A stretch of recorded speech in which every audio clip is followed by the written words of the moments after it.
இந்த சொந்தம் என்ன சொந்தம் யாருக்கும் தோணல, வாய் திறந்து சொல்ல வந்த வார்த்தை வரல.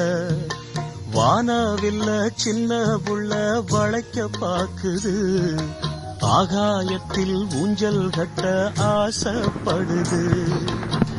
சீரகொன்னு முளைக்கும் முன்னே பறக்குது பட்டாம்பூச்சி, காமதேவன் ராஜாங்கத்தில் இது ஒரு கண்ணாமூச்சி. ஆத்து மேட்டில் எழுதி வச்சத அலை அடிச்சது அண்ணாச்சி. சம்சாரம் அது மின்சாரம், சம்சாரம் அது மின்சாரம்.